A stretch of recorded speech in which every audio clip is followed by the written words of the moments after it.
G'day everyone. Goodness me, is that the time? Yes, I guess it is. Thank you for joining our YouTube show today, the UK session that will last for possibly an hour and a half. If we can find something to have a little chat about for that long, if not, then we'll probably just fade out into the sunset and have a wonderful evening. We'll see on that one. Generally, we'll be here for an hour and a half. Let's take a look, shall we, at what's happening news-wise around the world today in the financial markets. And the very first thing we'll have a look at is this morning's news for some, overnight's news for others, nighttime's news for others. Construction work done quarter on quarter out of Australia. That's completed construction work. A miss by some margin. I expected to be a rise actually on previous quarter, but not to be the case. And I guess it was better than the previous figure, but on the basis of that, although it is fairly low impact news, you would expect that the Aussie would be absolutely flying on the back of that one. In 2.5 hours, we've got Weedman having a little chat. I'm not sure what that's all about. Let's look, shall we? Press conference about the Bundesbank's annual report in Frankfurt. Audience questions expected. Okay. As it says, probably medium impact news. I don't know that would keep me out of the market, but I don't know that I'm too keen to get into the market either. Although EuroCAD, I was a little bit keen on short yesterday, as you know, and I still have an order short on EuroCAD. We'll have a look at that in a minute. Speaking of the CAD, there are CPI figures coming out later on, so that's the focus of attention in about 6 hours from now. And thereafter, in an hour and a half post that, we've got Powley testifying again. He, this time, is before the House Financial Services Committee. There you go. I'm not too sure what he said last night, or if it had too much of an effect. I haven't really dug into that, to be fair. Maybe Ash has, and he'll be joining us shortly with a little bit of a wrap-up of what's happened overnight, in particular, I guess, surrounding the Brexit thingamajig that was supposed to happen last night when Theresa May was supposed to stir again and deliver some final dates, I believe. I'm not sure exactly what was said, but I'm sure Ash is. And I think he's joining us now. G'day, mate. Hi, buddy. How you doing? All right? Oh, look, no point grumbling. Everything seems to be travelling along okay. Yeah, well, the euro pound's a good, a bit of a cracker still, isn't it? Yeah, that's still going strong. So, yeah, I think I'm probably happy with that for the month, to be fair. Yeah, absolutely. And I think it's a great thing to be able to leave a trade on, especially when you trade the short-term timeframes that we do, but particularly that you do, when you've got a trade that can last. Where are we at now? 3 days? We entered here. So 1, 2, 3, 4, 5, 6 into our wow today. 7 days. Wow. I mean, that is that on a bar like that. But yeah, yes.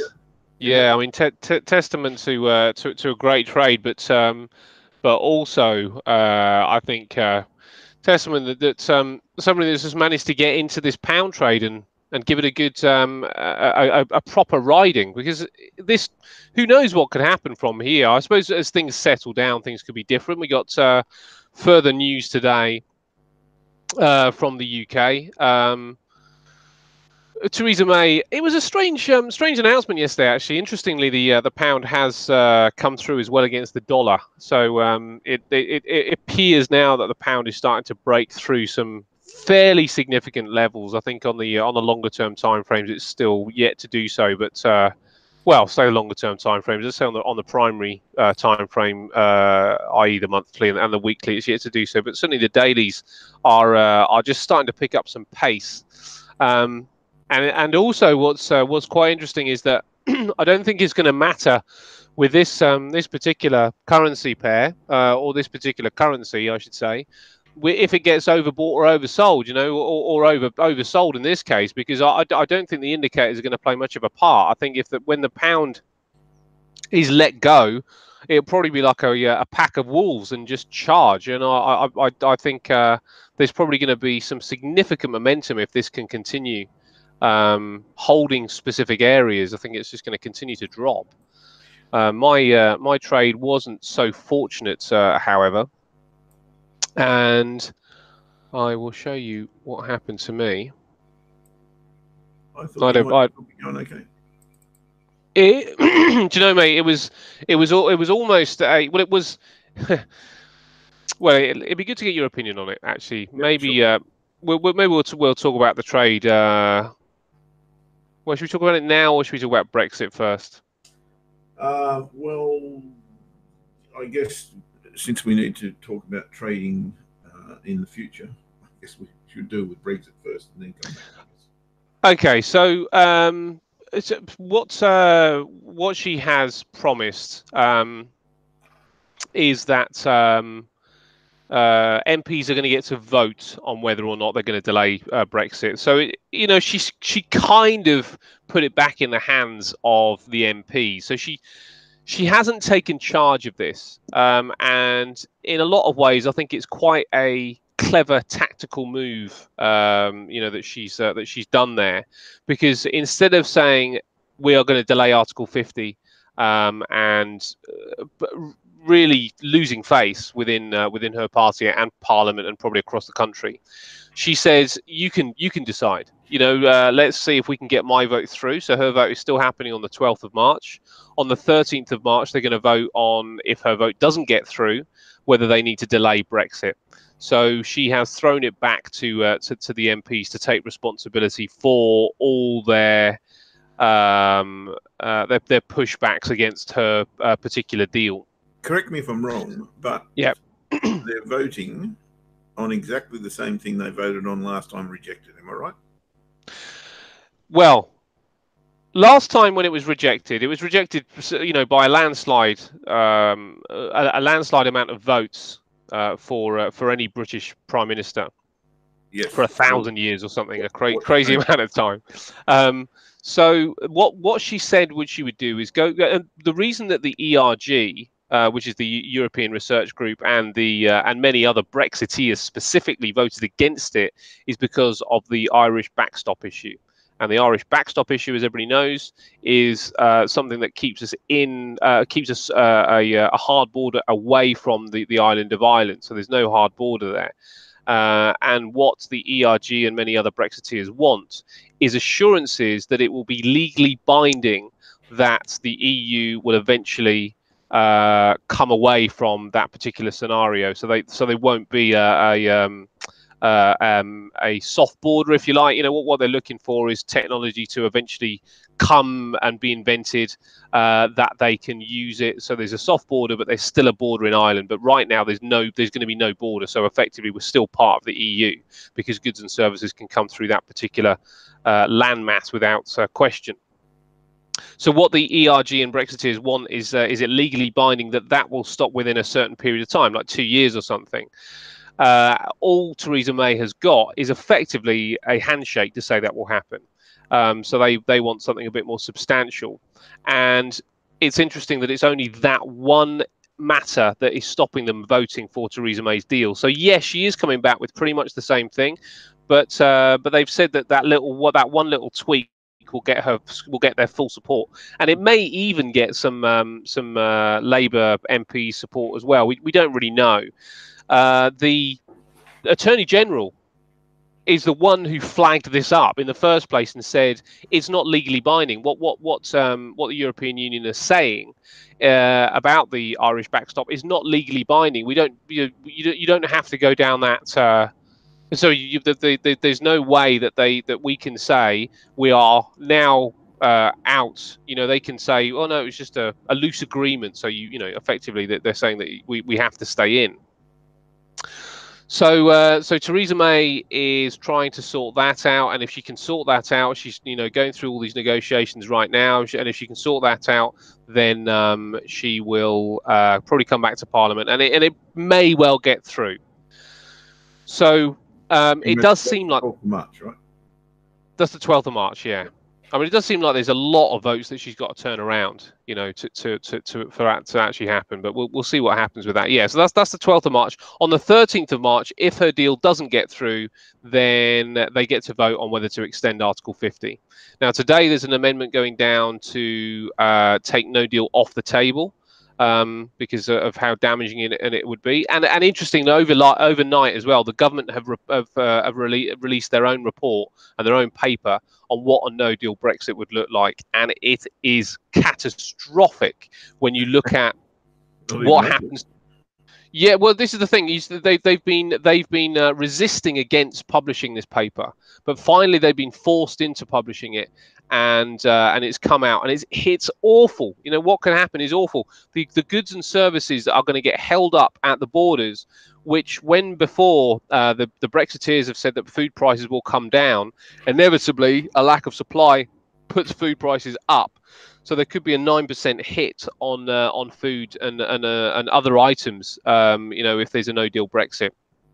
So and we kind of knew that before, but now the government have admitted that that's going to be the case. So we know that the no-deal scenario just isn't going to fly with anybody. There's still a possibility that we get a general election. You know, if Theresa May can't get this over the line.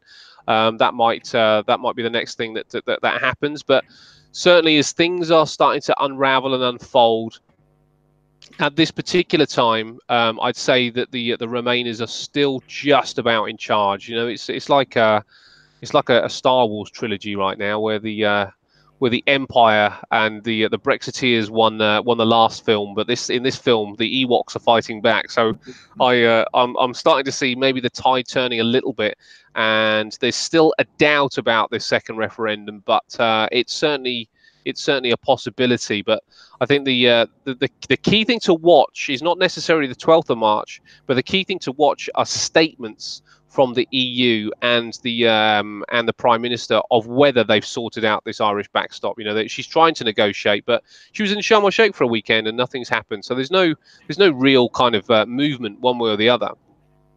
So a confirmation of that triggers a take the deal vote. This is the thing. Then maybe this is where she's been very, very smart, because what she's now saying, effectively to Brexiteers, is if you don't vote for my deal, maybe even no matter what it is, you know, if I don't get my concessions and change the deal, if you don't vote for my deal, the chances that the next day the Article 50 will be voted to be extended have increased, and if Article 50 is extended, depending on how, you know, how far the extension goes, we could actually end up trapped in the EU permanently. So she's got, I guess, some cards to play here. And this is the reason she's been very wise, in as much that she's saying within 24 hours you will get to vote on it. She's not saying you get to vote in it now and extend Article 50. So she's not saying give me more time to negotiate, because the truth of the matter is a few months is not going to change. She's had 2 and a bit years to negotiate this, and a few months is not going to help.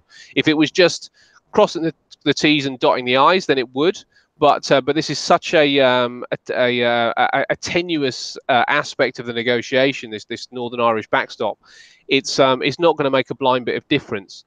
So she's been very, very clever and very shrewd by saying either vote for this deal or there may be no deal, and we will know that within 24 hours. So yeah, I mean, this is certainly putting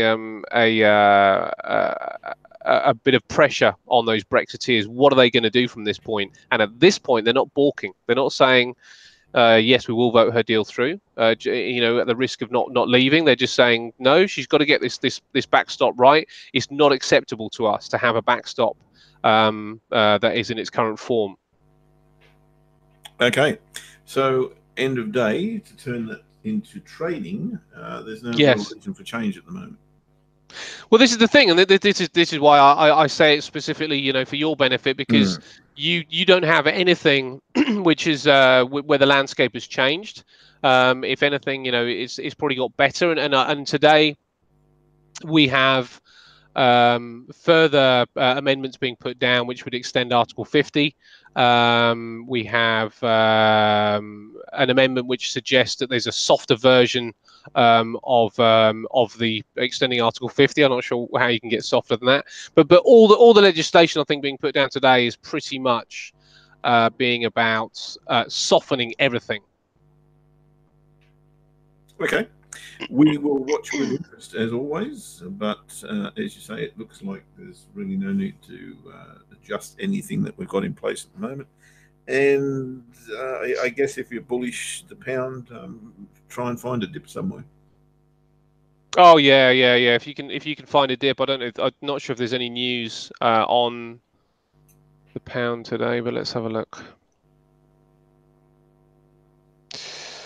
No, there's nothing. There's nothing. I don't know what would. I'm not really sure what would create it. If I'm honest, I'm not sure what's going to give us that dip. I think if anything, it's going to hold. What you could possibly do is look for it if you like it against things like the CAD or the dollar. Well, I suppose the dollar. Because the Fed shares out later and CPI is out of Canada. So if Canada weakens across the board or strengthens, I should say, across the board, then there might be an opportunity to trade the pound against something like that instead. But I think you're probably going to have to be a little bit more creative. I think the euro pound specifically has probably gone for this particular period. Happy days, mate. Not to be concerned about that, am I? That's for sure. Okay, let's take a look at, just before you do, I suppose, we're coming to the top of the hour where I don't trade 30-minute bars, but I will share with you, if I can. Let me try and do that. Can you see my screen? Yes. We're going to check that the guys can as well. I seem to have a bit of a lag here somewhere.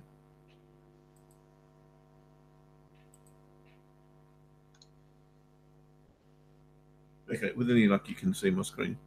So, I spoke about this yesterday, and my words were something to the effect that if we can hit resistance here and put in a lower high, perhaps that may well be your entry to take a short. But certainly, I may place an order short below this level here, 149.70. It's Euro CAD, by the way, and this is the hourly chart. Look, I did place that order, and here it is here. I've actually given it just a little bit of space, and price has come back, believe it or not, to that exact level.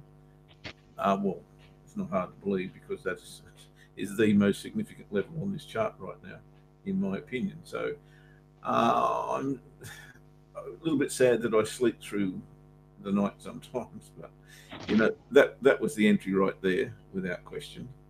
If you got in on that, happy days. If you didn't, look, I still think, although it's the wrong place to enter without a pullback of some sort, I still think this is a go. And, there's obvious targets down here, even down to the bottom here. So I'm maintaining that position. If you want to follow it, the entry level is at, I think there's a 69 in it from memory. Yep, 1.4969. And look, I've got my stop in a not so great place, but it's, I think, the most risk I'm prepared to take, and I don't want to stretch it out here. Then I need a really big result if that's the case. I think if we come back to here, I'm okay with being out of the trade anyway. So the stop loss is 1.5011. 1.5011 is the stop loss, and I'm going to take profit at 1.4954, and I'll let the rest go, and I'll just reassess when we get down to this area here. There's likely to be a TP2 at this level. I can't see myself trading through that, to be fair, without taking profit. So that's probably where I'll look to take second profit, if we are fortunate enough to get there, of course. So that's Euro CAD, and it is short. It doesn't really matter what time frame it's on, but I'm trading it. I'm looking at it on the hourly chart. So There you go. Right, mate. Show us what you got. I'm just reading up some headlines here. Yeah, let me show you what I've got. I mean, it's actually, since we've been talking, it's actually not looking as bad now. But let me show you anyway. I'll show you the problem I had yesterday. So I obviously got in yesterday around about this point here. The market started to really take off to the downside, and it got all the way down to this point here. But this is my issue.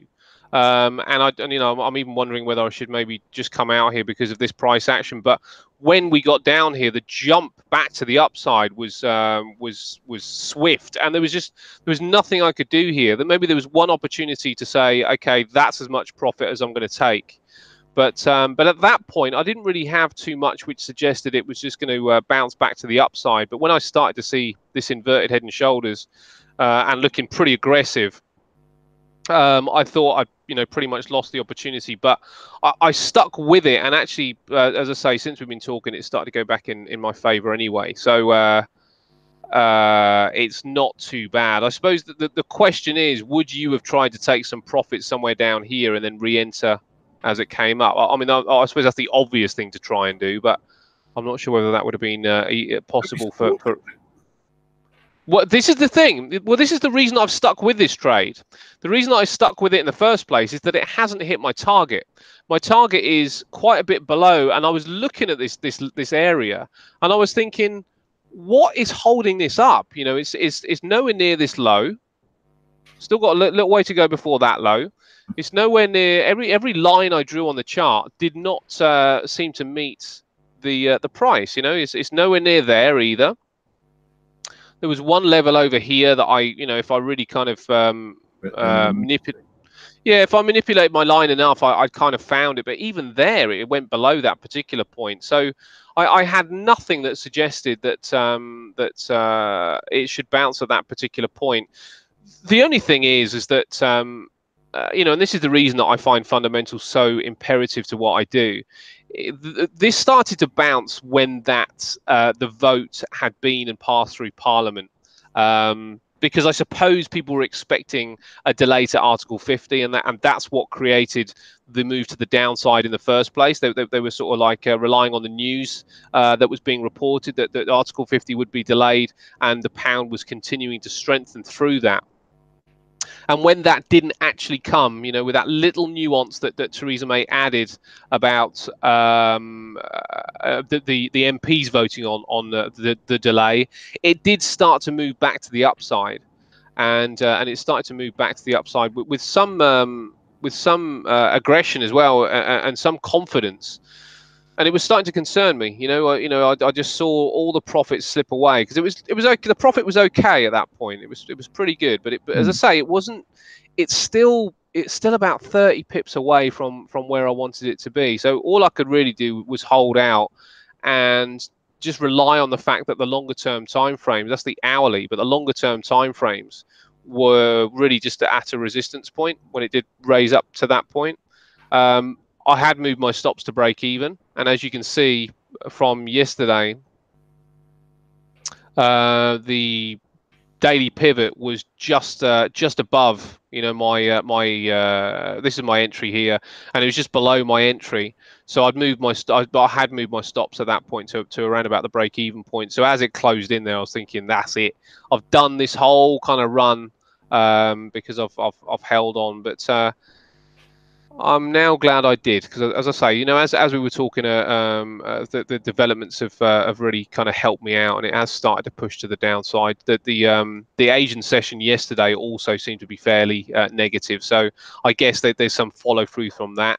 I'm not exactly sure what's going to keep the market suppressed here, except if the pound continues to strengthen against the euro specifically, and the pound and the dollar specifically. So maybe Jerome Powell's testament and statement later on could help this even further. But it might be the case that if anybody's in this, that we're going to have to look at this level for a potential closing of the trade, depending on timing. You are, and this now. There was no reason before, but now there is. Now there is, yeah. This is the thing, and I suppose here's the quandary. When the announcement was going to be made, I was in a trade making money, and I wanted to see if the announcement would take my trade through the line. And I think maybe the takeaway here is that when that doesn't happen, which was pretty much this bar, there was probably enough of a signal that the move to the downside was probably done. And the catalyst that the market needed to continue was probably up until this point at least. It was probably burnt out. So maybe that's the takeaway. I just don't know whether I would have got the opportunity to get back in. I'm not sure whether I would have had the clear-headedness to go, right, I'm out here, I'm in here, and then seeing what happens next. Sometimes it's better to hold, isn't it, and not give yourself the headache. So partial profit's not an option? Not really, no. I know that seems a bit ridiculous, but not really. No, I really do like to have a trade open and then a trade closed. Because if half comes back, then I would feel like why didn't I just take the whole lot off? Rather than, I understand that the philosophy of letting it run and taking 3 parts of your trade off. I understand all that, but I think just in the same way that we have to trade in the way our personality goes, yeah. I kind of have to trade. What was that, mate? Sorry. So yes, it's whatever floats your boat. Yeah, my money management has to be the same as well, but. All being said, things are going well, mate. So I can't grumble. The market's about to open up. I suspect this morning we'll probably test this daily pivot. If we go through these highs now, I might have to close off at a very small amount of profit. If it refuses this daily pivot, then I think we at least get down to this point to test it one more time. Okay, Powell was on show last night. We've got Trumpy having dinner with Kim Jong-un this evening. Yeah. Standards. Whether that's likely to do anything, I don't know. Don't know what would be on the menu. I suggest it's probably something quite nice, but I don't know what it would be. Yeah, well, yeah. Who knows on that?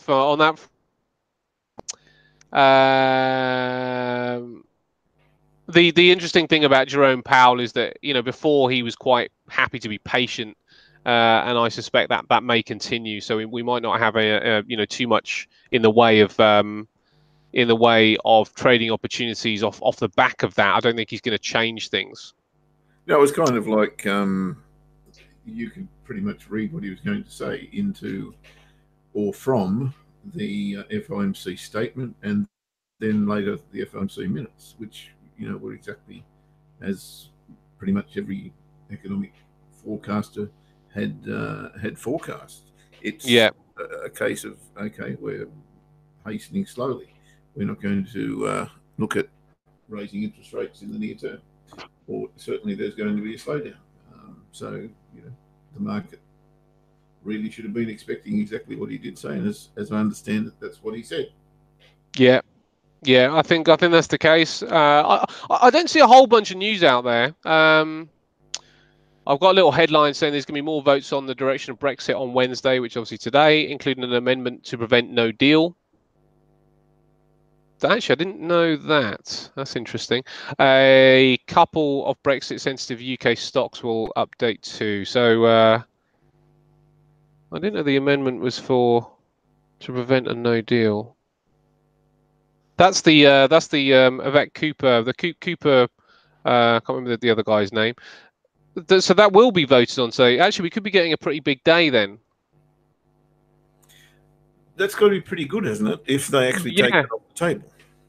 If they take it off the table, it will be very, very good. The pound. So I'm not sure what time that vote is going to be. They normally do it around about midday. We could be starting to see some significant movements in this market, and what I will probably do is the same as yesterday, but this time. So that gives me a little bit of a plan, because if yesterday, if we learn anything from yesterday, then what happened yesterday was the promise of a extension to Article 50 caused the move to the downside. The eventual vote caused the market to pause, and then stop should have been tightened right up, because the market was quite happy to say, well, that doesn't really give us anything, so it starts to move to the upside. So the way I'm going to play this today, if it is still Brexit sensitive, which I suspect it is, I don't see too much else out there that's going to be moving it right now. But if this is still Brexit sensitive, I really want to see this trade right up into the time frame when that vote is to happen, and then wait for the market to settle down after the vote, and shove stops pretty tight if it doesn't continue in my favour. So at least that gives us a bit of a clearer plan with this particular trade. All right. Do you want to fish around for some times? I don't know if they're going to be available. Yes, I will. Yeah. Well, and I'll go through a few currency pairs and see what we can scratch up. Hey? Sounds good, mate. Rightio. Let's take a little squiz at me on my screen anyway. I don't want to put you to that particular horror trick. What's happening here? That's happened. Okay. All good. As I was saying, we'll start with EuroCAD, and that appears to be going away from me at the moment. That's of no concern. In fact, it's probably a good thing. It may give me a better price to get in. So let's just have a little imagination going on here, and imagine that we actually get back to the daily pivot, and we get a nice little lower high sitting there. That would be a far better entry than the one I've got. So that's pretty cool if that keeps going the way it is. That's EuroCAD. Euro pound we don't need to look at. Don't really need to look at the pound, but I guess I've been following this funky little doodah of a channel for the longest time. It would appear that has now been broken to the high side for the first time. This originally, as I recall, well, I don't need to recall, I know, this was set up, this channel, to take advantage of a big head and shoulders. And I think on the weekly chart, maybe, I can't remember now.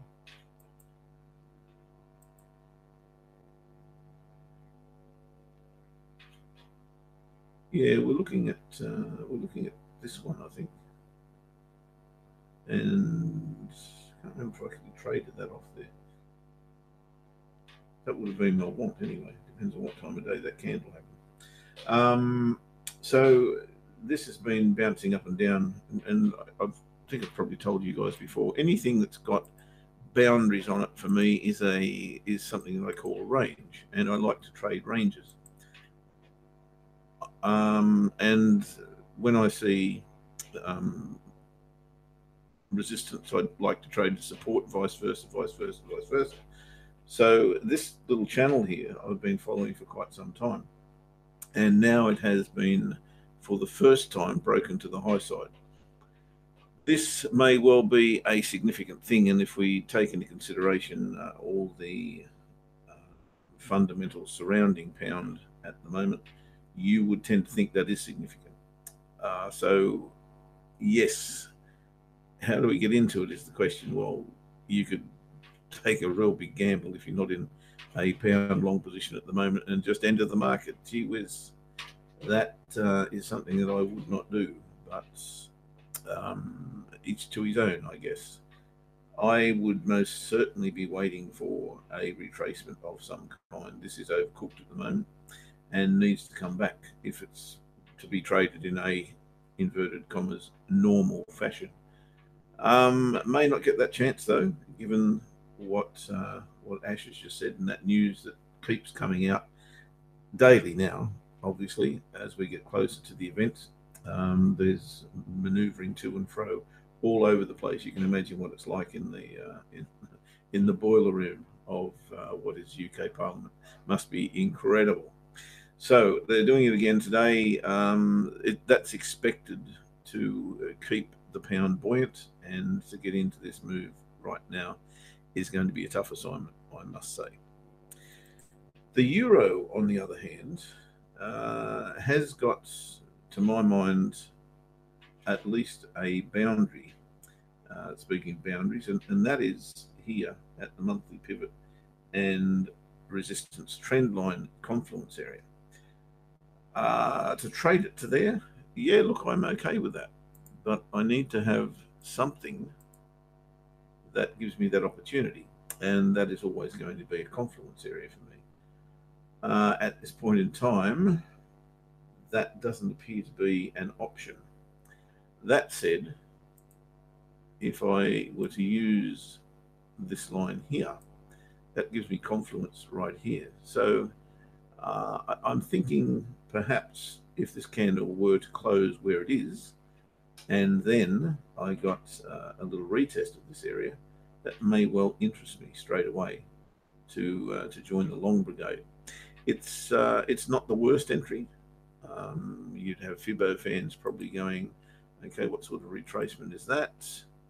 And I'd be telling you that this little bounce here has come off a 5.0, and that looks reasonable to me. So I would be okay with that. I don't have a problem at all going long there if the opportunity does arise. It would only be to that level, though. I don't believe that the euro is that strong that it can get through this level without decent retracement. So that would definitely be an exit point for me, that confluence area of monthly pivot and resistance trend line. So that's the plan on the euro. If that doesn't set up, then I'll look for shorts up there. Aussie today. Look, Aussie today is a little bit difficult. And the reason I say that, let's go back to the pound. Pounds through resistance. This is all against the US dollar, right? The pound's through resistance. The euro is through resistance. We spoke about this resistance here yesterday and my willingness to trade off the top of that and go short. Obviously, that didn't set up, and that's a good thing.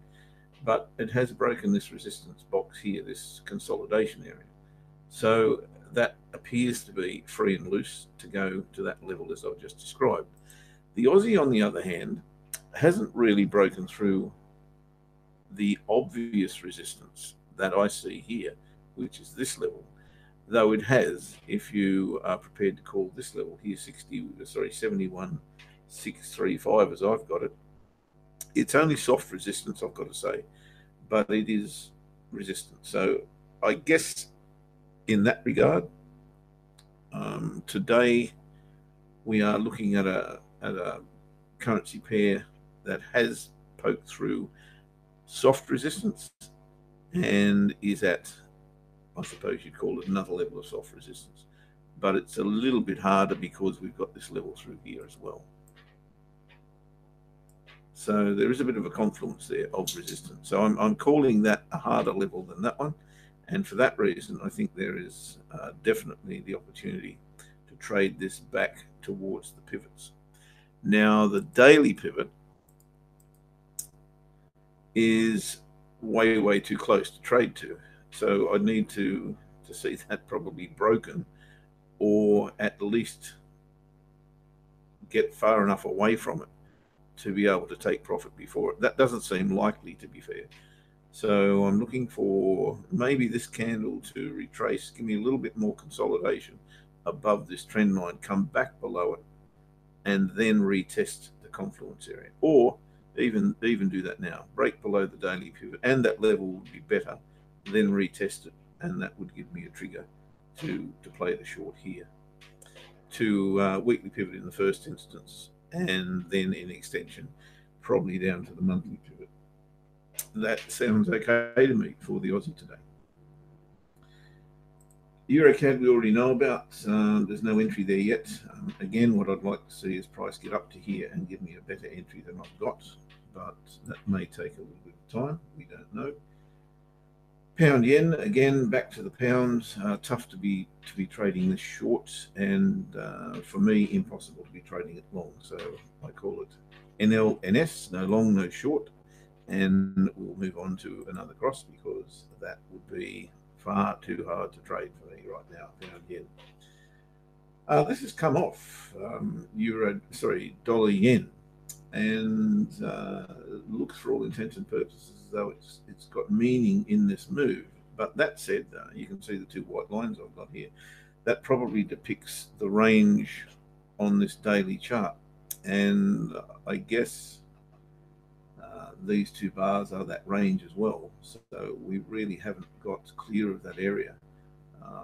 Am I looking for a bounce here? Yeah, look, maybe I am. Maybe I am. Let me go to the 4-hour chart and see if that's at all palatable. That little 30-minute range has kind of gone by the wayside. I don't really have a great range to put in here, though. I suppose that's reasonable.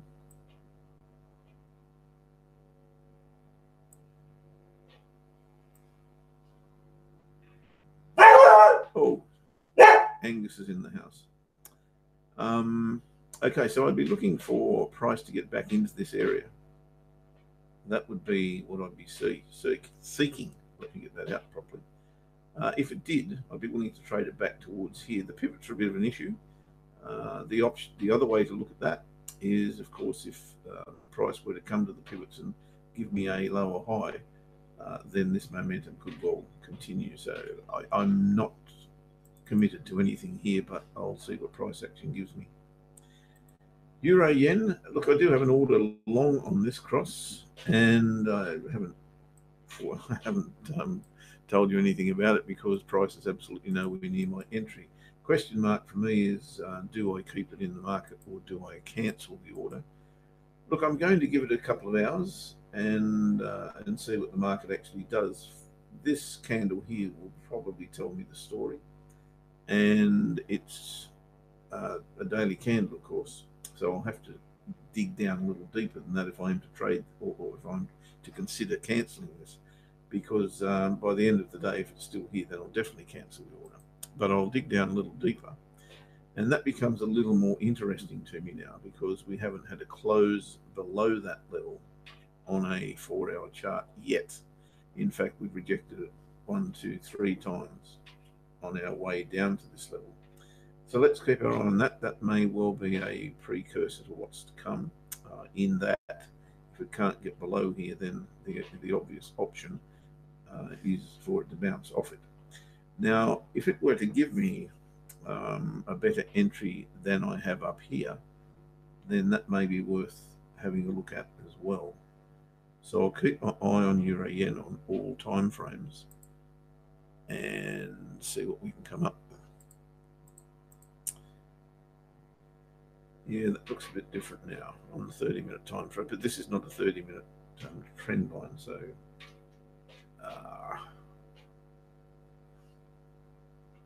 yeah, it's a bit interesting. Not compelling, but it's a bit interesting.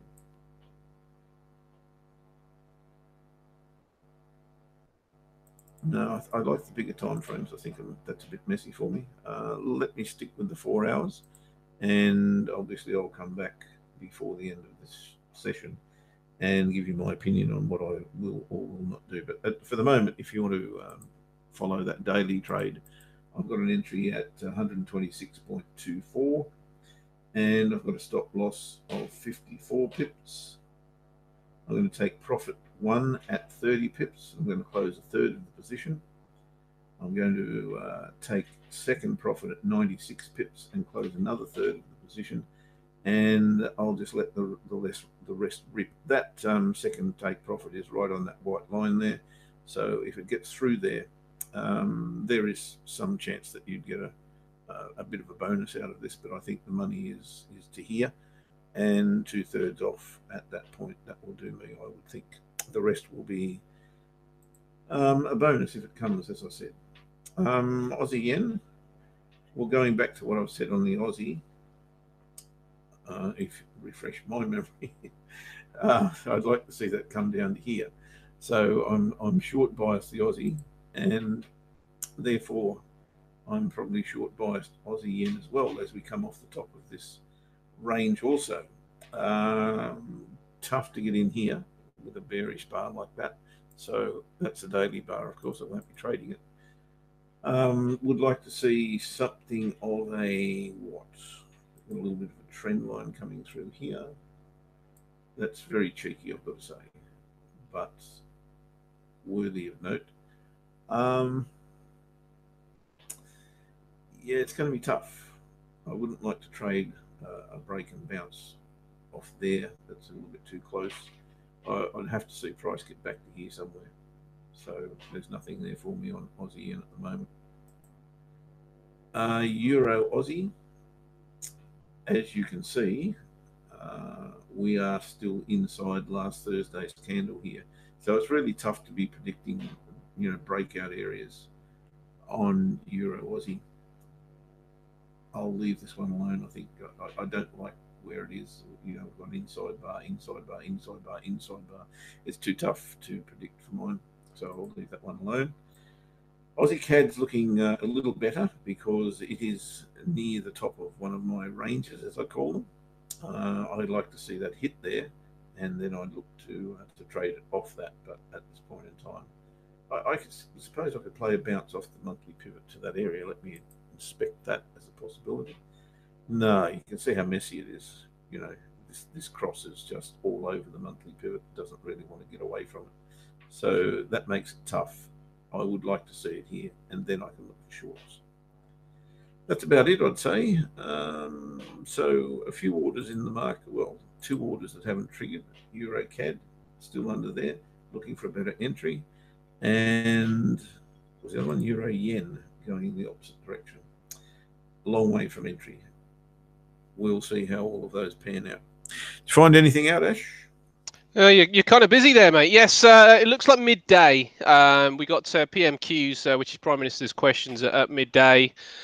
And then we are, after that, going to get some meaningful votes. So it doesn't look like it's happening before PMQs, which could be of interest in itself. I'm sure the Prime Minister will be attacked on her Brexit negotiations by Jeremy Corbyn, and Jeremy Corbyn will be attacked on his second referendum stance by the PM. So we do have a few things going on out there. But yeah, not until midday. So I think we're left on hold for at least another 3 and a bit hours.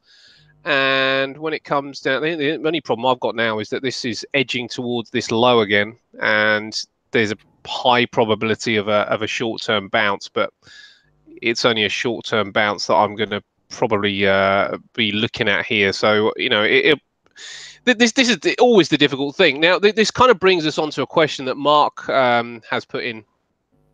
Mark is asking, guys, do you tend to trade the one regional session, e.g., just the UK session, just the US session, or just the Asian session? I found that price really does go a different way too many times if trading across sessions. The answer is most definitely, Mark. I'm a UK session trader pretty much exclusively, and don't really like trading after about the first 2 or 3 hours.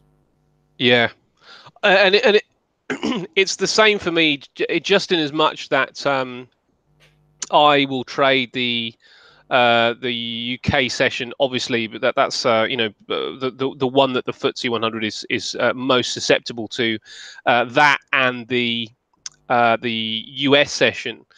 The only thing is now, because I trade futures, the futures market pretty much opens up when the Asian session does open. So I will take those sessions into account when I'm thinking about trend. As long as I've got in a decent enough area, the Asian session will play a part in whether I can hold on or not. Because one of the reasons that I was okay with holding on to this eventually, even though this could have gone the other way, is that yesterday's Asian session was negative.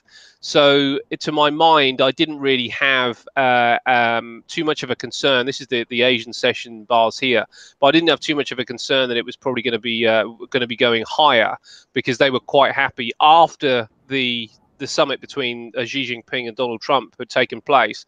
They were quite happy to continue to sell stocks off. So, if that's the driver, they didn't seem anyway that keen on the announcement. So I took it into account. But maybe if we're talking about triggering trades, then I will only personally use the US session and the UK session, because this is the US session's range effectively. I mean, this is let me see when it starts. It starts here. This is the US session's bars going up. And I would have been happy to take this if it had come up to the daily pivot and I wasn't already in a trade. or I was in the trade and it taken me out and it gave me another reversal signal during the US session, then I would have been quite happy to trigger it. But I would never trigger during Asian session. So I think those sessions really just come into play when you come into thinking about how you're going to manage your trade. Are you going to stay with it, or are you going to change stance? But this probably will tell you what you need to know about it. I think personally, the UK session is the best to trade. I might be slightly biased on that, but I think the UK session is the best to trade, followed by the US session. And I don't really give the Asian session that much credence. And this is the reason. When we look at the timings that the data is released, and remember, this is quite key in my opinion. It doesn't matter if you're a technical trader.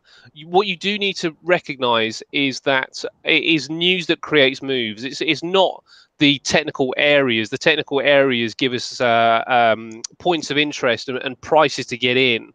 But the thing that creates any catalyst for the market are releases, data releases, press releases, comments. And when we think about where the main press releases, comments, and data releases happen, they are more often to do with the UK session and the US session as well. You know, they because the UK session runs into the US session. So if an announcement's likely to be made, it is normally, not always, but normally made in the morning of the US session, which crosses into the afternoon of the UK. So if you think of the UK as a whole big chunk, then because it kind of crosses over into the US session, it tends to be in my opinion, the best session to look at. And at 3 p.m. UK time, which will be I think 9 o'clock a.m. US, then we get the Fed chair testifying, and you'll see this quite a lot. You know, anything that happens in the morning in the US will have a UK session sort of aspect to it as well. So that's the reason, you know, and look at this slew of data that was released overnight. But really, we're looking from 9 a.m. right the way through to 3:30. So the bulk of the data has come in the UK session. Go back to Tuesday. Yeah, go on, mate. Further to that, the reason that I only really trade UK session is purely because of where I live. It's got nothing to do with not liking to trade the US session. The US session, for me, happens around about midnight. And, you know, there are times when I will stay up because I can see a setup coming. But by and large, I'm pretty much in bed when that's, or just about going to bed at that time. So I would love to be around for those 2 or 3 hours to do both the UK Open and the US Open. Similar to you, Asia. Look, I tried to trade Asia when I was first starting to trade, and really I was growing old watching 1/10 of 1 pip every 5 minutes. It was just driving me absolutely nuts. So for that reason, I gave that away, and it's not always the case. And you'll tend to see that if there's a big move in Asia, there's generally a consolidation period in UK, and it might come back to life in the US. Same story if there's a big volatile session in the US session, then you'll get a very quiet Asia, and maybe it'll come back to life in London. So, Mark, what you're saying is absolutely true. There are very different price actions in the different sessions, very different. And you can be, if you're an intraday trader, caught up in all that and get burnt. So, do you know the other thing on that as well is that I think it also depends on what you trade, because if you are trading the FTSE, then there's no validity of trading the Asian session. You know, you're going to get the futures and that's it. You're not going to get really anything that happens during the day, which is going to move your trade significantly. However, if you're trading the Aussie dollar, then there's every reason to be trading the Asian session, because they will have press releases during the Asian session. Sing dollar the same, but because the most of the money. You know, but London is the bank of the world, if you like. So that means that the London Open will create the most significant moves more often than not. If we're not talking about press releases and political things, then it's more likely to create the specific moves. So the euro dollar is the most liquid currency of all. And the euro dollar is not going to move significantly during the Asian session because, again, you're not going to get the likes of Mario Draghi up at that time, telling us specific things. But as I say, you've got to kind of. I really like the philosophy that you try and get your expertise in one or two or three currencies. I really like that, and with that, you then need to be looking at what happens during the currencies. Now, I know with the FTSE 100 that I've got a decent chance, if there's nothing happening in the morning, that there's a decent chance that something could happen in the afternoon. Something could happen in the afternoon when the US session's open. But I know during the Asian session that there's nothing doing. But that's because I trade the FTSE. So I think you also have to ask yourself the question, what am I trading? Because if you're trading everything, you're much better to try and trigger, in my opinion, setups to do with European currencies during the European session. Yep, makes perfect sense, doesn't it? At the end of the day. Does that answer your question, Mark, or was there more to it? Was there more that you were kind of that you were making a comment on with that?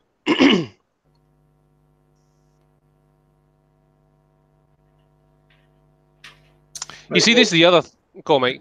We've always got the same time. Whilst Mark is answering that, trade wars. Anything happen? Oh, well, not really. What was interesting, though, Donald Trump was at a dinner or some sort of rally yesterday, braggarting away about the negotiations that have been taking place, and he kind of mimicked the Chinese president. Was it the Chinese? No, it wouldn't have been the Chinese president. He doesn't wear glasses, I don't think. But he mimicked somebody in China, sort of like doing, raising his fingers, circular fingers to his eyes.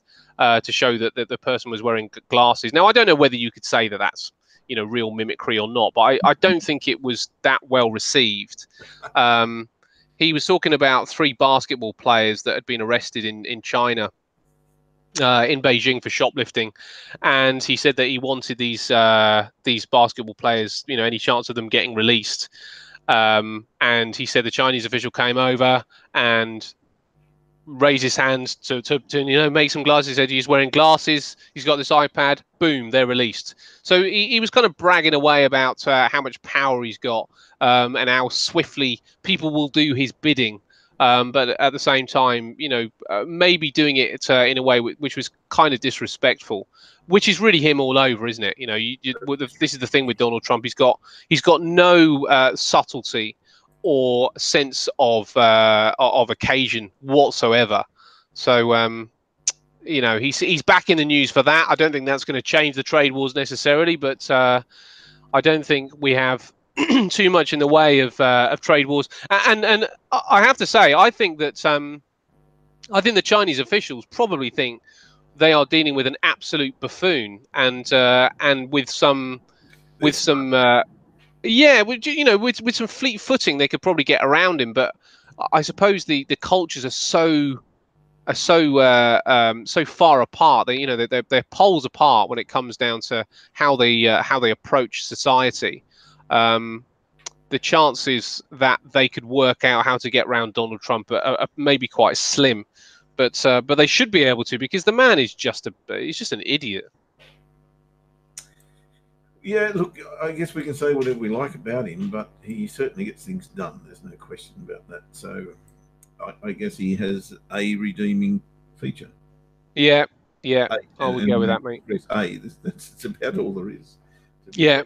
Apart from his wonderful hair, of course. Yes, absolutely. Yeah. We got new candles. I better have a look, eh? Okay, mate.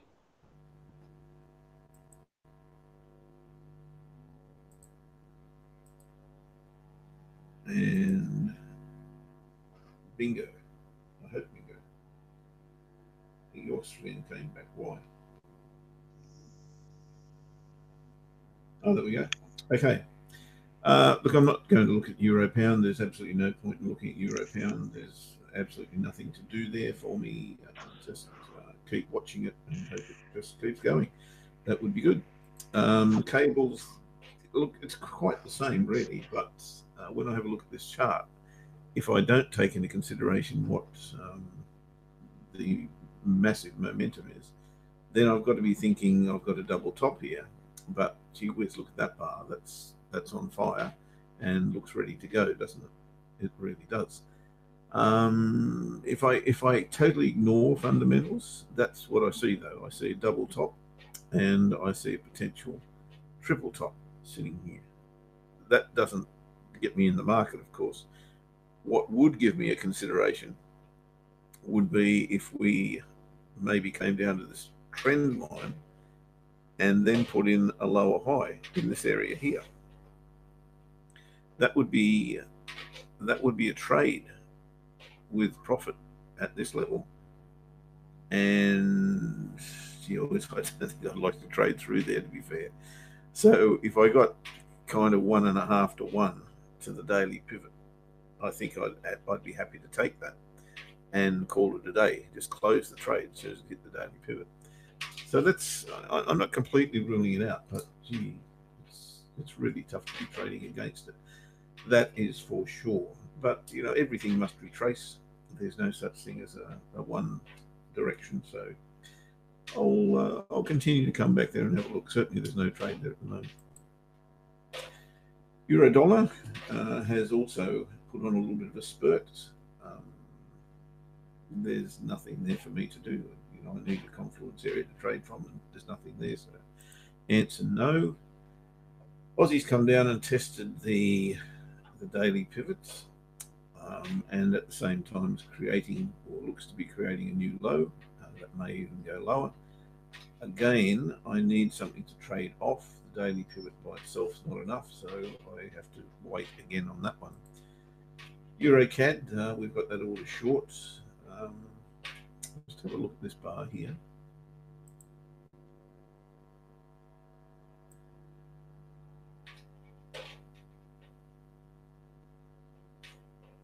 Yeah, I'm not a massive fan. The euro dollar is just stuck, isn't it? It's just when you look at the longer term view of that, it's just euro.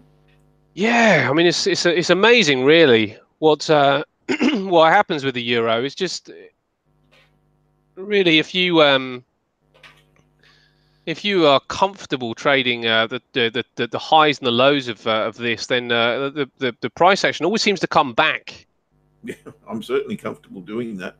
Yeah. At the moment, though, I don't see a defined area that I can trade in. Yeah. I need to be in here, or that bigger range is okay. I can certainly trade this bigger range, but I need to get consistent higher lows. And really all I've got is tracking up this trend line. And I don't have a significant swing, and that's what I'm looking for. There's one there, of course. That was a nice way to get in. So I'll be looking for another one of those down here somewhere. In fact, here would be ideal. Here would be absolutely ideal. So, I've got nothing to do at the moment until I've got another absolute clear signal. But yeah, look, it's no surprise because the euro can range for a long, long time. Yeah. And, historically has done that. Once you get to a certain level, it'll just go into its shell for a long, long time. It might take a while to get there, but once it gets there, it just gets stuck. And we see that time and time again. No more so than back between 2015 and just recently, well, say recently, August of 2017, that range, was 2.5 years inside here before we got out of it. And even inside that, we had 6 months here and 6 months here and 6 months here. It can do it, and that's a good thing. I think that's why I like it so much, because the opportunity to trade off levels. And yeah, I mean, quite. It hardly ever trends, does it? When you sort of like look at that, obviously when it goes, it really, really goes. But it very rarely seems to trend. Yep, true story. Again, that's why I like trading it so much. Yeah, yeah. It gives me lots of opportunities to trade off horizontal levels, anything that's got a top and a bottom to it, you know. And I think this also, you know, just with the discussion that we just had about trading sessions, I think this is also quite important to mention that if you can really understand a currency's movement and the way that a currency or an instrument breathes, then you can really start to think about what is your style of trading. Because if you're a trend trader, trading the euro is probably quite tricky. I mean, would that be the case, Jeff? I don't really know because I don't trade it, but I would have thought euro dollar would. First part of your question, I was distracted. Sorry, go again. Just you know, just if you're a trend trader, would the euro maybe not be a very attractive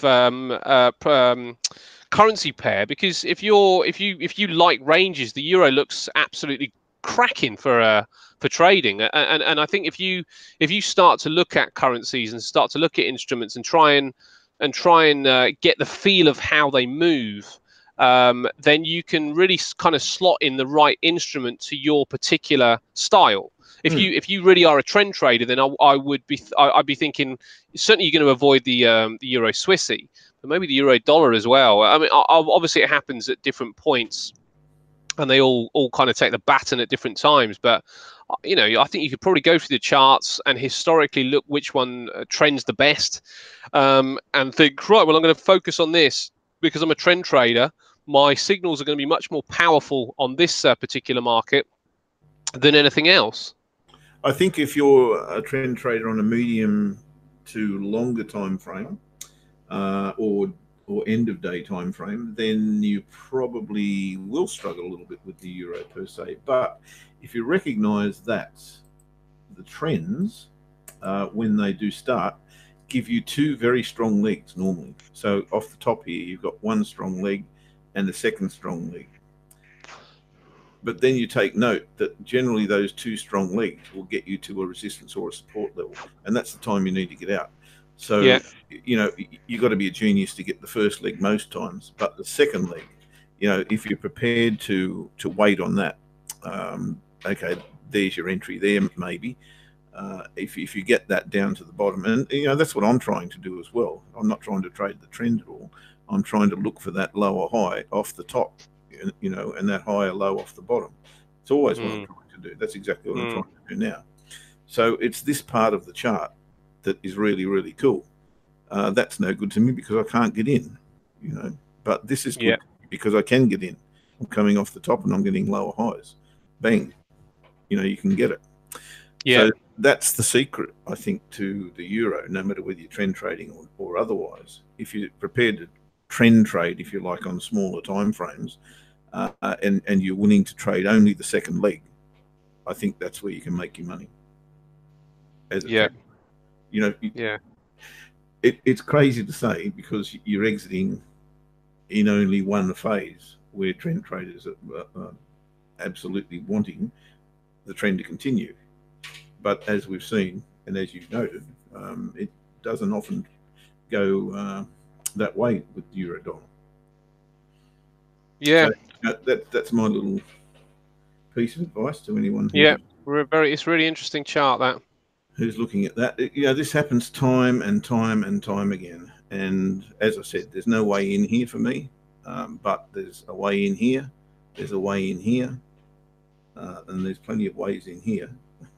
As you can see, I've had a few cracks at it, and we've nibbled a fair bit off. You know, we've had 1, 2, 3, 4 entries, 5 entries. You know, all of those are quite okay since we've hit the bottom here, and you know they're all off higher lows. So it's interesting. I mean, I'm just looking at Euro CAD versus Euro Aussie. You know, I think you should. If you're really keen, you know, anybody listening is really keen to kind of try and refine your skill it's well worth looking at 2 different charts and seeing which one shouts at you, and saying, maybe I'm gonna put this one on my watch list for a month and see if I find this one easier to trade. I found Euro CAD can be very rewarding, but it's not as consistent as Euro dollar. Yeah. Because, and I'm not sure why, to be fair. I think it's got a little bit more volatility surrounding it because the CAD is dependent on a few different things, whereas the Aussie is pretty clear cut. You know, if commodity prices are good, then the Aussie's good. The CAD should follow that as well. But there are other influences on the CAD, it would seem, that drive it in different directions. And I don't find that. Actually, I'll do that comparison. It might be good to put a Euro CAD chart and a Euro dollar chart and a Euro Aussie chart together and see if there is a correlation between the three. It may well be. It's always a good exercise. I agree with you. Yeah. And no better day to do it than when there's absolutely nothing happening. Yeah. Yeah. Absolutely. Well, yeah. I mean, hopefully some people are in some trades and they're riding, because that's really and I suppose this is the other thing is that when you're looking at the markets, what we're all trying to do is pick a trend and ride it. Now the riding aspect can be tricky. There's no two ways about it. I mean, yesterday when I was kind of trying to ride this one out, it was difficult for me to see price come all the way back up here. But if we are looking at this as a philosophy of what we're trying to do, and we get a setup, and the setup on this, I don't know how clear it is to everybody else, but the setup on this was pretty clear to me that we were through here, and I wanted to, I got in a little bit early. I got in on this particular area here, and it did pop up a little bit more, but we did have a lower high. So even though this was ranging, there seemed to be a little trend starting within the range. So, sometimes these work and sometimes they don't, but this one did work.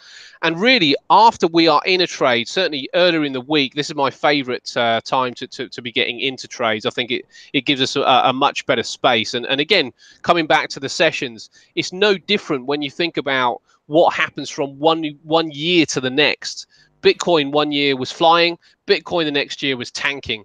The pound 1 year was tanking, pound the next year is starting to fly. So that's one period. Now we can put that in the same thing when it comes down to whether we trade weekly sessions and daily sessions. But if we think about it on a weekly aspect, if we're trying to catch a good trend, in my opinion, and it's I've done no scientific evidence on this, but in my opinion, if you can catch a trend early in the week, the chance that you can carry that through and potentially close it on the Friday or the Monday of next week is greater than if you catch a trend, let's say, on a Wednesday.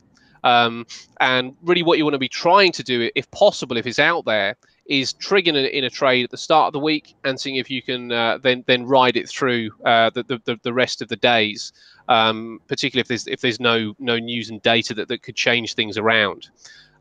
So what we want to do on a Wednesday is really leave things as they are. Even with this kind of thing, we have to see if we can just sit on our hands and hold our nerve, because if trends continue on a Wednesday, there's a good chance that it will continue on at least the first half of session on a Thursday, and then maybe things start to change a little bit towards the end of the week.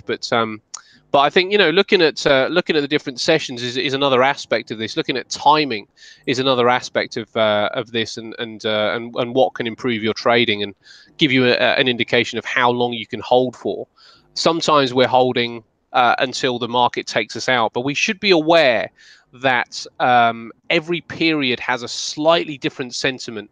People get to the end of the week, they breathe out and they go, right, let's go again next week. And that's when sentiment can change. And as you rightly point out, Mark, that can happen during a session as well, from one session to another. But this is just a view on longer term trends. And if we're trying to sort of like catch a really good long wave, then triggering at the start of the week is a great place to be. Cool. I'm kind of still getting used to this idea of hanging on to trades. Yeah. I've got to differentiate between my entries, you see. because I'm looking for entries as a slingshotter, if you like. Yeah. And I'm only looking for very small parts of the market, as I normally describe. So as soon as I hit resistance or support, that's enough on an Yeah. intraday basis. So to turn that into a trend trading strategy is nigh on impossible. So I've had to go outside of that strategy to find Yes. another way in to trends. And if I try and combine the two, I'm all over the place and I cannot get it right. So the only way for me to have done that is absolutely to go to a different entry strategy entirely, and therefore target strategy. So different trades altogether, but based on the same theme, if you know what I mean. Yeah, well, do you know me? I think you're absolutely right on that. Is that as the market changes, and as we sit in front of the charts as well, we learn something about ourselves and we learn something about the market. And I think when we start to see trades that we've entered not get the profits that we probably deserve by good entries, then we recognise that we do have to change our stance. And you know, even though I've been profitable sort of, you know, for a decent string amount of time, I have to say that the turn of this year, I've changed my particular style fairly significantly, and certainly so far. I mean, we're only in February, but certainly so far, it's reaped huge benefits to my profit line. You know that it's a significant tweak, but you know I'm still effectively in the same mold, but I have changed something significant, and it has changed something, you know, and it's changed my profit line, and I think that everybody should be looking to do that. You know, if you are, if you know what the problem is, i.e., I get in too early, i.e., I get out too late, then how can you change it? What can you do? And the getting out too early. Sorry, if you're getting out too early, it's a kind of a simple fix. You know, in my opinion, the best thing to do is walk away. Don't watch, because usually the reason that people walk away, the reason that people get out too early, which this is an example of for me, is because you see the market going against you and you just want to meddle with it. But if you've got a plan, then walk away. And if it ends up that you don't make the money on that particular trade, then so be it. You know, there'll be another one. But it's good, isn't it, to kind of practice changing your methodology if it's not quite returning what you know it could return, if you could just sit back a little bit. And you need to know what the problem is before you can fix it, obviously. You know, and if, but as I say, if the problem is, which for many people, and it is certainly has been for me, that I don't allow trades to run long enough, then you got to change your mindset. And as I say, the way I do it is I just walk, or I just leave the market for a bit and come back and check what's happened in the bars, because you know, looking at 5-minute charts and 15-minute charts for little fluctuations when you're trying to get a really decent swing will not help you. We're really blessed, you know, that we found a trading community that can actually achieve exactly what you just said. Find out what the problem is, and oftentimes it's hard for your own brain cell to kick into gear and say, "Well, there's the problem," but somebody will be able to see that, you know, very, very quickly. In my case, none better than Paul Bottrell. He's a genius. Well, do you know what's interesting, mate? He was asking me what has changed for me. What's the significant change for me? You know, why is trading changed so significant for me? And I said, it's since I've been trading with you, and that's the truth. You know, since I've been trading with you, and we've been like running the market together, it's just kind of like made me. I don't know what it is really. I can't put my finger on what's happened necessarily, but I don't know. Maybe that's all. It's what? Sorry. It's just that you're seeing it through different glasses. You know, different people have different methods, and you're seeing a different, not necessarily better, not necessarily worse, but just a different view. And Yeah. if you can then, oh shit, yeah, I didn't see that before. Well, and it's also having a view that that actually does resonate with you. Yes, it's got to work for you. That's true. Yeah, I mean, for example, if pivots were just of no great interest to me before. I used to look at them, but the way that you look at pivots has really changed my view on pivots. Yeah, they're very much part of my trading. In fact, if I didn't have the pivots, I'd probably be a trend trader. Yeah. But yeah, look, they're gold, absolutely gold, and I couldn't do without them. Yeah, yeah. Well, I mean, this is the journey anyway, isn't it? We've got to adapt, and if trading's not going well, the thing that everybody's got to ask themselves is, if you're not making money out of trading, then I would sit yourself down and say, why shouldn't it be me? Why shouldn't I be that those people in that 5 to 7% that are making money out of trading? Because nobody is unusual or unique or particularly gifted or more intelligent than you are. It's just that something needs to change, and you just got to find out what it is and how. When you find out what it is, how you can change it. Because I think everybody can go through that process. Well, I know everybody can go through that process. You know what's hard, Ash? What's that? It's hard to admit that you've got a problem, because Yeah, you think, no, I know I'm right. I know I'm right. I know it's going to come good, and I just know yeah, it was just round the corner. I'm just going to nail it. As soon as yeah, you have that attitude and you're losing money, you just got to stop and say, no, I need help. And that help yeah, is, available through, get yourself into a group, get yourself into a group of traders who can yeah, actually recognize what the problem is. And as I said, before, maybe 2 years ago, I was having all sorts of problems and I just couldn't get it right. And I think in the first 5 minutes with Paul that I had, he saw exactly what I was doing.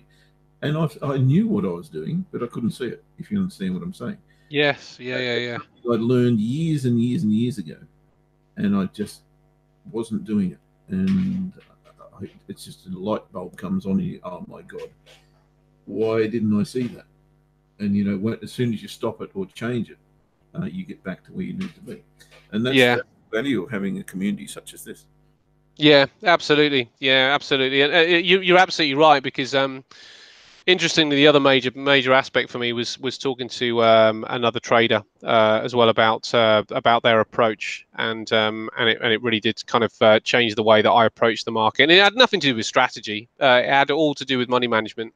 And that's the thing, that there are so many different factions of trading. There's so many different aspects to it that you just kind of need to appreciate where it is that you are weak, and try and find the best person that is going to change that aspect. And as I say, it's very rarely to do with strategy. It's more to do with how you're managing the trade, or your psychology, or your profit taking, or your lack of fundamental appreciation. There's just a few different things that can really change things for people. So, as I say, I hold by it. Everybody can do this, and it's just being able to sit down and say, why shouldn't it be me? Because of course it can. It can be anybody. Anybody can make this a living, but you just got to figure out where the problem lies. Yep. Absolutely. That's very enlightening and refreshing thing once it happens. It's like the weight of the world's been lifted off your shoulders. Absolutely. Oh yeah, it's amazing. It's amazing that the moment that you realize that you can, because the thing is, if you can make money out of trading, you're going to be pretty wealthy. Because when it comes down to it, it's just a fantastic way to make money because of compound. It's not really to do anything else, actually. It's purely because of compounding, isn't it? As soon as you kind of like bring the compounding aspect in it, then the growth is exponential. If you were just going to work every day and effectively having to make the same money, then or the same percentage, with the same account size, then only the people with a lot of money in the first place are ever going to be able to, feed their desires. But the fact that you can build an account up because of that compounding aspect, it just means that everybody has the opportunity to really push their income level to an exponentially more healthy area.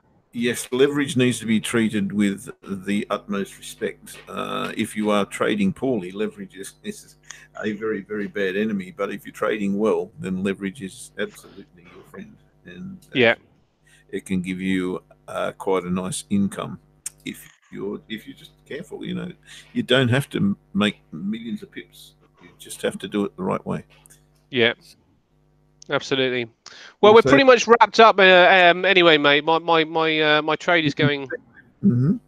pretty swimmingly at the minute. It's right back to the lows from yesterday, so I could take the trade off here and be in the same place, but I'm just going to let it run for a little while and see what happens. Any last kind of closing setups or trades that you see in the market, and any plans for what we're going to do tomorrow? Yeah, look, I'll have a bit of a look. There are a few things I was looking at, and they may well pan out. So I'll just share that with you as to what I'm thinking. Again, once the euro gets to here, this is euro dollar on the daily chart. We better change to a smaller time frame because we're not trading the daily chart right now. And go a little bit wider so we can see our target area. We can't. Hourly chart, maybe. There we go. Almost. Okay. Once the euro gets to here, I'll be looking for shorts. If that's going to happen very, very quickly, then it probably will be viable before I go to bed. But that said, it's going to be a bit of a move from here, isn't it? Another 40 odd pips. It's going to be tough to find all of that. I'd need a reversal pattern. I'd need a lower high, something of that nature before I got short. I think I'm talking almost tomorrow before that happens. So the only option really would be to trade it to that area. And with this bar, that makes it a little bit difficult as well. Really what I'd need to see is price get back to here, say, break that area, consolidate, get back above the confluence area and retest. I'm still talking a few hours from now. So that would be the only way I'd want to go right now. So waiting for a break here, consolidate back above those levels, retest them, and go. That's the euro. The Aussie's just a little bit messy for me. I'm just not interested as to where we are right now. We've come off the top here. Yes, there's a high test or reversal bar there. The lower high is not great, although it's there, and obviously it's there now. No, it's just not something I want to trade right now. EuroCAD, well, I've still got that order in place down here. Again, I'd much prefer to be trading it short from maybe here or even here. So if we do get that opportunity, I will change my entry from where it is to wherever it sets up as maybe a lower high. Pound yen, not really interested. The pound I've got pretty much covered as much as I want it to be. Dollar yen is looking a little bit bearish, but again, I've got kind of a clear out situation where anybody who was having stocks here have lost them, and we seem to have that move now short. I'm kind of okay with that, but I can't trade into this level. I need to see price come back to here. Maybe on a 30-minute chart, give me something here. What have I got? Have I got some confluence? Yes, I do. Okay, so I would like price to get back to here and give me something of a false break of this trend line. So back here, break it, back below it, short. Euro yen, I've still got that long in place on the daily charts. I think I'll just hang on to that. There's some sense in changing my entry, but this is a 4-hour chart. Not the worst I've seen, except that I haven't got enough profit to take before the daily pivot, and that concerns me. Now, I'll just stick with the daily and see how that goes. Aussie yen, again, not that interested in Aussie pairs at the moment. That looks to be a fairly bearish move. I kind of got a triple top and lower high. That's suggesting there is some downside. So maybe a retest of this area gets me interested. That's the 4-hour chart. 30-minute.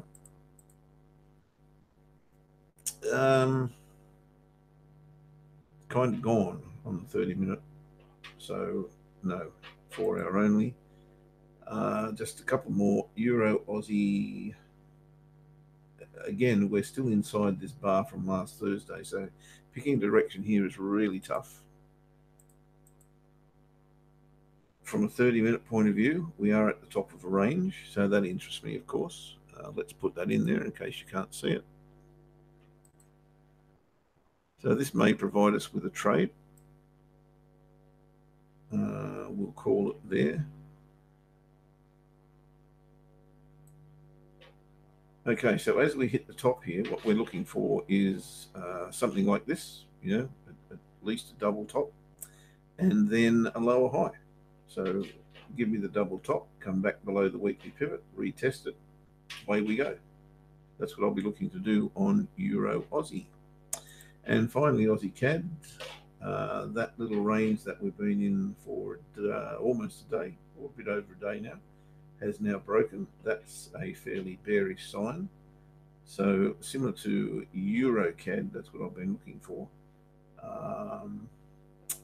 That's the 4-hour chart. Let me see what happens on the 30. Don't really have any confluence, sadly. The only thing I could do there, no, I can't do anything. I'm snookered. So there's no trade there, but that does look bearish. How's Euro CAD going?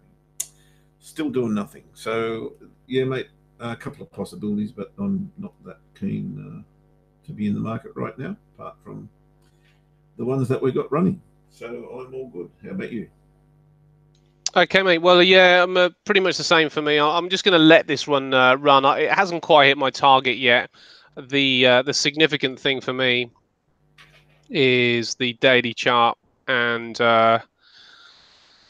if we can break this low with a bar like this, I mean, you could call it a low test bar, but it's more of a spinning top, really. There's just too much room at the top, and it does have slightly bearish connotations. It did manage to close just about at these lows, but if it breaks this low, then we should be then starting to move a little bit more significantly to the downside. This trade is currently around about 85 pips up, but I'm really looking for, I think, at least another 50. So you know, I'm using this area here, which would create an inverted head and shoulders, and at that point, then I'll be looking for the longs. So because I'll be looking for the longs there, it makes sense for me to look for the short. But I don't really want to do anything until that point really kind of happens. It's possible that it comes down a little bit further. So if there's no buy signals here, I may leave it run, but it's fairly unlikely. I think the most likely option now is that I look for between 30 and 50 pips and then close out. And it might be, you know, after saying everything that I was saying about not holding on long enough, it may end up being a situation that it does come down. But actually taking a chunk out here is plenty for me. I'll be more than happy with that as we close up the month. So I'm not going to do anything just yet. I certainly want at least another 30 to 50 pips here, even though we do have some weak buy signals coming in here on this 5-minute chart. I would suspect we probably would get a little bit of a boost up here. So apart from hedging back to the upside, there's not really much else that I'm keen to do. I'd prefer just to leave it and see if I can get through this area down here. The other significant chart for me is this 4-hour, because the 4-hour, even though closing near these lows, has given me a really good bearish closing bar where it's taken out the closes of all these other areas here. So I think there's a decent suggestion that we could continue to the downside, and that's what I will look for around about midday. So in about 3 hours time, if price action is in this area, then I will look for buy signals and close the trade if I get one because that is when the take no deal off the table amendment will be put through Parliament, and I don't really want to do the same as I did yesterday, where I held on. I would have taken it off yesterday if yesterday was today. I think we need to learn from what happened yesterday. I'd like to see whether that amendment continues to take my trade to the downside. But if it looks like it's holding, then it might be time just to close and see if there's another opportunity, or swallow the pill that it does continue to come down, because as I say, the evidence from yesterday is that if the market holds after an announcement, then there's every chance that I'm going to end up giving back. So on hold for right now. I'm checking back in 3 hours. If 3 hours keeps me in, then I'll be checking for 30 to 50 pips to the downside. If that keeps me in, then I'm going to be aiming all the way down to this particular area here, which is about another 150 pips. So that's the plan, mate. Right, mate. You'll be in the pub by 2, having a celebratory drink, I'm sure. Let's hope so, mate. Yeah, let's hope so. Have a good one, buddy. We'll be back tomorrow, of course, doing it all again, and we'll know the result of your trade, and see how mine is traveling on your account tomorrow as well. Hopefully that will continue its downward slide. Great. And tomorrow, if we get a chance, let's talk about some stocks, and wouldn't mind talking about some marijuana stocks. I keep getting a few hints and tips about the marijuana movement, and there's a few stocks I wouldn't mind looking at tomorrow. So let's talk about that as well for everybody. Well, I've got a bloke throwing some money at me at the moment, wanting me to get, I think, 3 or 4 growers with 10 acres each growing marijuana. So I'll be interested to see what that is. Oh, well, I might be your man. I've got some land over in the Caribbean, so maybe we could do some deals. Just a little bit further away than I had anticipated, but yeah, I don't know. I'm not sure if I'm gonna be able to take advantage of that, but you never know. You never know. I think I've got 8 acres. I think I've got an acre. So there's certainly a possibility that there's some money over there, but I'm not sure how to go through that process really. Bamboo and hemp. They're the products of the future, no doubt about that. Oh well, yeah, I might have to have a chat to you about that. Too easy. Whenever you like. Brilliant. Okay. All right, mate. Well, yeah, have a great afternoon. Have a great evening, everyone else. Hope you enjoyed the show. Thanks very much for popping in. Thanks for the participation. Back same time, same trade channel tomorrow, and we'll do it all again. You betcha. Bye-bye for now.